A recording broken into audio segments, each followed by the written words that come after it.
योगिनी एकादशी व्रत कथा। एक बार भगवान श्री कृष्ण से धर्मराज युधिष्ठिर कहने लगे कि भगवान, मैंने ज्येष्ठ शुक्ल एकादशी के व्रत का महात्म्य सुना।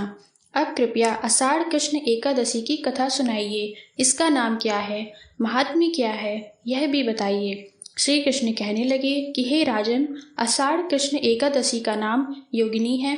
इसके व्रत से समस्त पाप नष्ट हो जाते हैं। यह इस लोक में भोग और परलोक में मुक्ति देने वाली है। यह तीनों लोकों में प्रसिद्ध है। मैं तुमसे पुराणों में की हुई कथा कहता हूँ, ध्यान पूर्वक सुनो।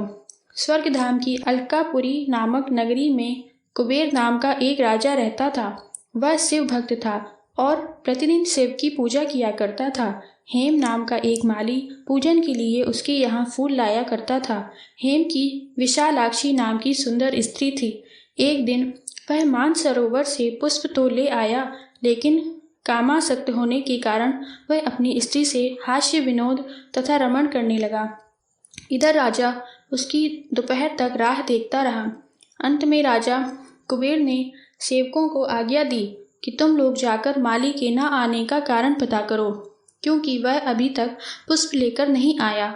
सेवकों ने कहा कि महाराज, वह पापी अति कामी है, अपनी स्त्री के साथ हास्य विनोद और रमण कर रहा होगा। यह सुनकर कुबेर ने क्रोधित होकर उसे बुलाया। हेममाली राजा के भय से कांपता हुआ उपस्थित हुआ। राजा कुबेर ने क्रोध में आकर कहा, अरे पापी, नीच, कामी, तूने मेरे परम पूजनीय ईश्वरों के ईश्वर श्री शिवजी महाराज का अनादर किया है। इसलिए मैं तुझे शाप देता हूँ कि तू स्त्री का वियोग सहेगा और मृत्युलोक में जाकर कोढ़ी होगा। कुबेर के शाप से हेममाली का स्वर्ग से पतन हो गया और वह उसी क्षण पृथ्वी पर गिर गया। भूतल पर आते ही उसके शरीर में श्वेत कोढ़ हो गया। उसकी स्त्री भी उसी समय अंतर्ध्यान हो गई। मृत्युलोक में आकर माली ने महान दुख भोगे। भयानक जंगल में जाकर बिना अन्न और जल के भटकता रहा। रात्रि को निद्रा भी नहीं आती थी, परंतु शिवजी की पूजा के प्रभाव से उसको पिछले जन्म की स्मृति का ज्ञान अवश्य रहा। घूमते घूमते एक दिन वह मार्कंडेय ऋषि के आश्रम में पहुंचा, जो ब्रह्मा से भी अधिक वृद्ध थे और जिनका आश्रम ब्रह्मा की सभा के समान लगता था। हेममाली वहां जाकर उनके पैरों में पड़ गया। उसे देखकर मार्कंडेय ऋषि बोले, तुमने ऐसा कौन सा पाप किया है जिसके प्रभाव से यह हालत हो गई। हेममाली ने सारा वृतांत कह सुनाया।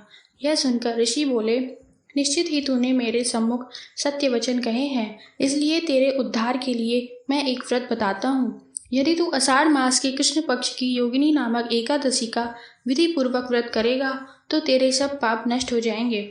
यह सुनकर हेममाली ने अत्यंत प्रसन्न होकर मुनि को साष्टांग प्रणाम किया। मुनि ने उसे स्नेह के साथ उठाया। हेममाली ने मुनि के कथानुसार विधि पूर्वक योगिनी एकादशी का व्रत किया। इस व्रत के प्रभाव से अपने पुराने स्वरूप में आकर वह अपनी स्त्री के साथ सुखपूर्वक रहने लगा। भगवान कृष्ण ने कहा, हे राजन, यह योगिनी एकादशी का व्रत 88,000 ब्राह्मणों को भोजन कराने के बराबर फल देता है। इसके व्रत से समस्त पाप दूर हो जाते हैं और अंत में स्वर्ग प्राप्त होता है। बोलो विष्णु भगवान की जय।